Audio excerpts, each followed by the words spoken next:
Yo, what's up, peeps? It is the Beast, and welcome back to The Beast is On. Sorry for the lack of consistent, everyday content as I was kicking out, but the new job at Code Ninjas is an undertaking. Anytime you have to learn from scratch a new gig and also jump in and help immediately, it's going to take lots of time and effort, and so that's what I've been doing.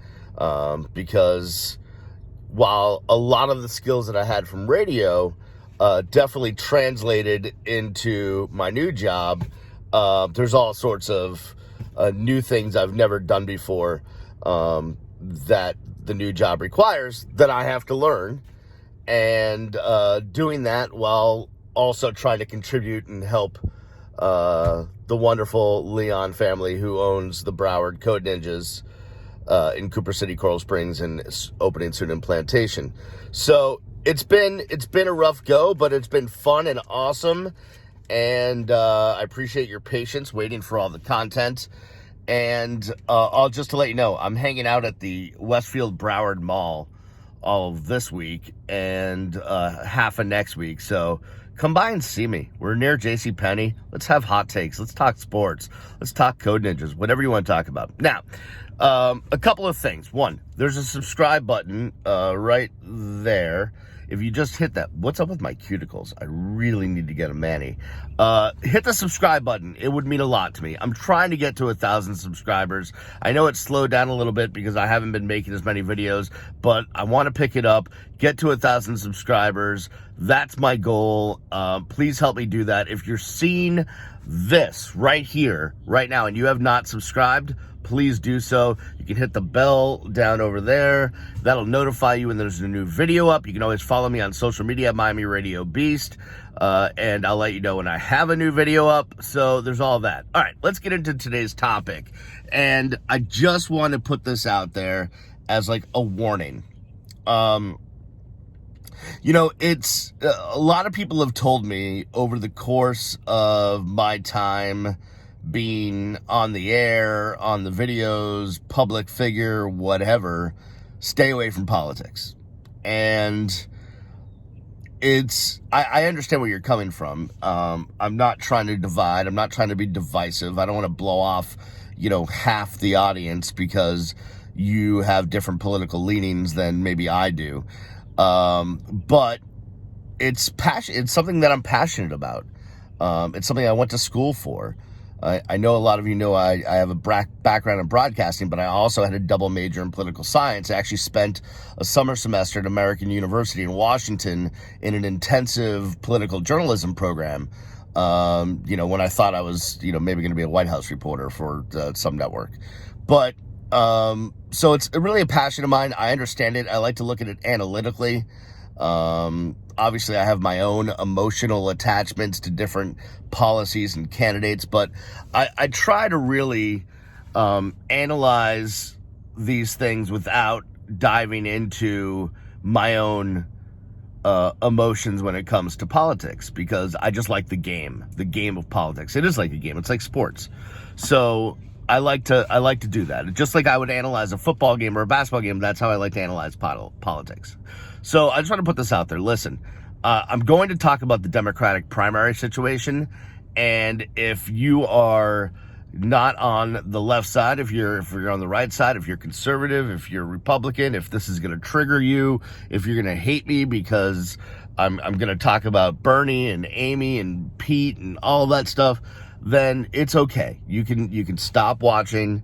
I totally forgive you. We could still be besties outside of this. No harm, no foul. I have a ton of friends who live on the other side of the aisle as me.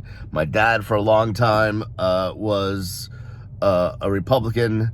Probably still would be if the party hadn't shifted to where it is now. That's neither here nor there.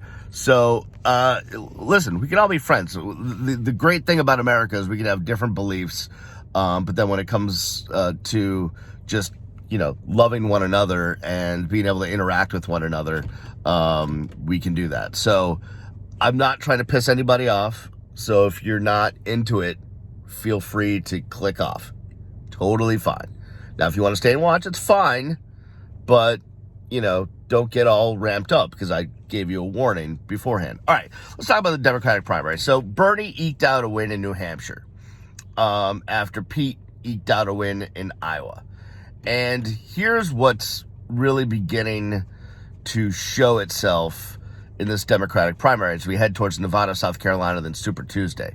First of all, Joe Biden is hanging on by a very thin thread here. Now, I know that he's counting on South Carolina to be that was exciting, me picking my ear. I know he's counting on, the former vice president's counting on South Carolina to be his firewall. It's more representative of America, considering that there's a higher percentage of minority voters, including African Americans in South Carolina, where Joe Biden believes that he will clean up. And then, once we get into Super Tuesday, now you're talking about bigger states that are more representative of the demographics of the country at great. I don't necessarily think Iowa and New Hampshire represent what this country is, and the fact that they're the two states that get to have all this pub early on is kind of troubling to me. I do believe kind of in the I like the kind of the door-to-door politics that happen in Iowa and New Hampshire, the small time, I'm at a diner type of rallies, the handshakes, all of that stuff. You kind of lose that when you get to the bigger states. You can't go do that in California, New York, and Texas, and all the big states. It's hard to do that. You land on a plane, you do a big event at some ballroom, at a hangar, and somewhere, then you take off and you go do it somewhere else. It's not as intimate. And I like the intimate side of politics. I like the candidates actually trying to get to know people and find out where actual real people stand on the issues. I think it helps them shape their policies. But Joe Biden's in real trouble. There's no doubt about it. And if you told me 3, 4, 5, 6 months ago that he would be, I would have laughed at you. But I think I just think that, I do think that a lot of this Burisma stuff and the Hunter Biden stuff has impacted him, and whether it's true or not, that is really has no bearing on it. It's been talked about. The other thing is, I think a lot of people think of Joe Biden coming out as being a fiery guy, and he lets loose, and he might let some stuff slip out of his mouth that you don't expect, and that hasn't been the Joe Biden that's been on the stump. So I don't know where the real Joe Biden is, but he's not campaigning right now, and it's hurting him. So there you go on that. So that's a big story. And then there's this bigger picture, and we'll get to this now, which is, how do I put this? I think ideologically, there's a lot of us out there who would love to see a lot of the policies that Bernie and to a lesser extent Elizabeth are for enacted. I think our health insurance system is ridiculous. I don't think it should be employee-based. I think everyone should get health insurance. I also think, though, that you should be able to buy a supplemental plan, a private plan, to reinforce a public plan, kind of like a Medicare supplemental plan. I think you should be able to do that. I am a capitalist. I'm not completely against that. But I just think the healthcare system has gotten out of control as far as pricing, drug pricing, all this stuff. It needs to be reined back in.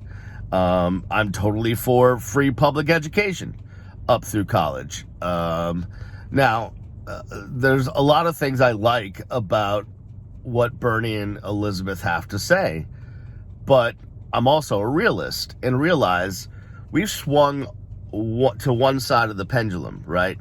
There's no way we're making it all the way back to the other side of the pendulum, like all the way going the other way without some stop in the middle. I don't think that's happening. And I think how are we going to pay for this is a situation. I'm all for taxing the top 1% and taxing the billionaires and making sure corporations pay their fair share of taxes and all of that stuff to help pay for some plans. But I don't know where you get the $25 trillion that Bernie wants to spend on healthcare, and, forgiving student loans and all of this stuff. The numbers don't work for me.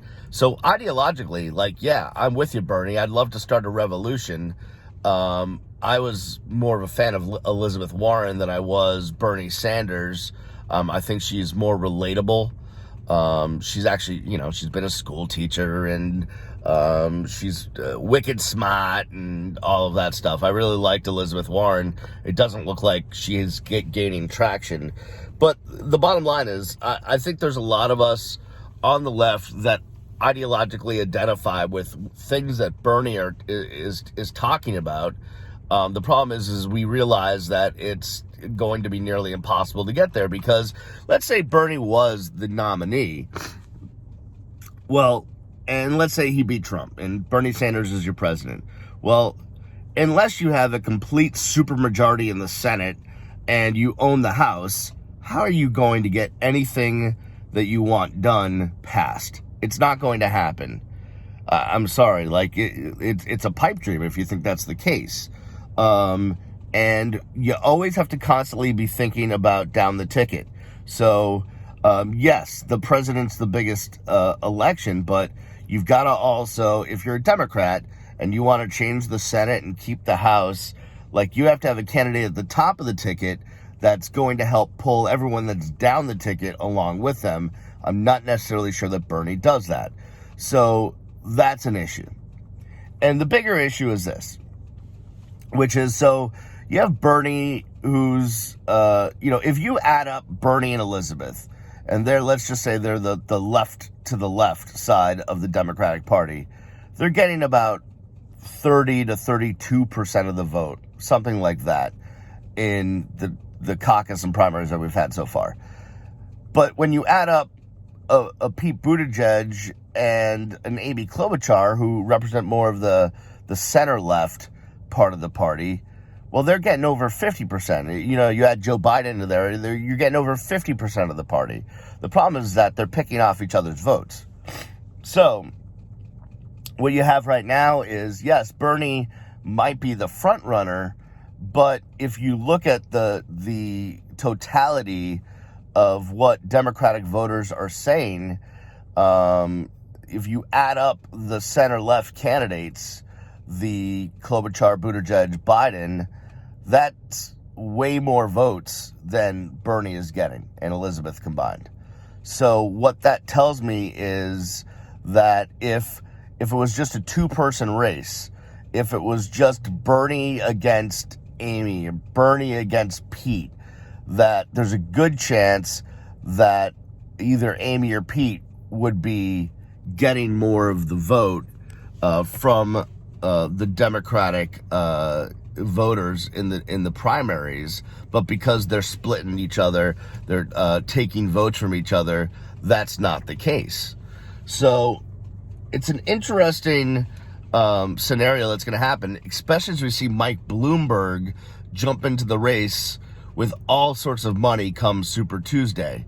And, it's an odd dichotomy for me, because I'm totally against just the money that's surrounding elections.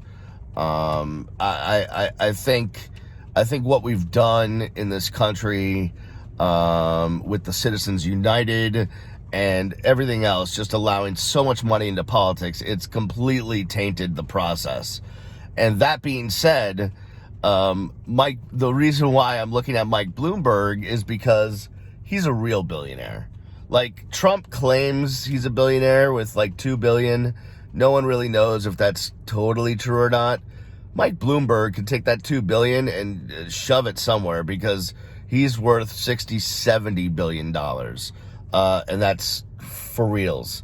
So, for me, and again, if you're on the right side, don't get triggered. It's okay. We can still be friends. We can still talk canes. For me, the only thing that matters really is, getting Trump out of office, And if it takes a billionaire that's going to spend all of his money to do it, I guess I'm willing to sacrifice my beliefs that big money shouldn't be a part of politics in order to make that happen. I'm going to sell my soul to the devil on that one. So once we get to, I mean, listen, Joe Biden's been saying it and he's right. You know, Iowa and New Hampshire are account for such a small percentage of the delegates that you need to win the primary. And even with Nevada and South Carolina, it's not until we get to Super Tuesday and you're talking about states like California and Texas where it really starts to matter. That's where things are going to start to shape up. I'm interested to see what the addition of Mike Bloomberg into the race does to the race. But I'm really worried that what's going to happen is that Amy and Pete are going to stay in. One of them is going to stay in too long. And they're going to pick off votes from the other one. And then that's going to cause mayhem. And then we end up with the Bloomberg, Bernie, and a contested convention, and it's going to be a mess. And then you have yourself on a bad footing as you go into the general election. And Trump will be able to take care of that with his disinformation campaign. By the way, go read the article in The Atlantic about the amount of money being spent on disinformation by the Trump campaign. It's really eye-opening that basically their entire, one of their entire ways of getting this done is to basically misinform the public and spending millions of dollars doing it. But that's okay. It's fine. So the bottom line is this. This is going to be messy. It's going to be surprising. I would have thought by now Joe Biden would be well on his way to being the front runner. That's not the case. I would have thought that no one knew who Amy Klobuchar was. She's making a resurgence. I can't believe that there's a 37, 38-year-old openly gay married mayor who's near the top of the polls. That is unbelievable. It's awesome and unbelievable. And I'm not sure, because of everyone picking each other off, how to stop Bernie. Not that I want to stop Bernie. Like, if Bernie wins a nomination, like, I'll support him, and it's fine. And he's certainly, again, ideologically, like, I agree with a lot of the things that he believes or that he says. Don't consider myself a democratic socialist. I believe I'm a capitalist. But, there's a lot of merit in what he says. I just don't know how you pay for it, is the bottom line. All right, so we'll see what happens. We move on to Nevada and South Carolina and more debates and Super Tuesday and all of that stuff. And I know a lot of you are like, why are you talking politics? Why can't you just talk about the Canes? Why can't you talk about the new wide receivers coach and Likens and all that stuff? It's because I'm not a single-minded individual, and I have a lot of passions in life, and politics happens to be one of them. I've always been interested, so I'm going to opine on it. All right, that'll do it for me. I appreciate you watching. Again, if you're seeing this right now, subscribe, please. Do it right down there. Hit the bell, and know that the reason why I'm in my car is because there's some sort of fruit fly flying around, or fruit flies flying around my house, and I had to have the bug people come over and spray some, like, toxic crap all over my house in order to get rid of them. So I'm just parked outside my local coffee shop, drinking coffee and waiting for the toxic stuff to die down so I can go back to my house. All right, that'll do it for me. For everyone else in my car. Anyone else in my car? Nope, no one else in my car. I am the Beast. I'll see you when I see you. Peace.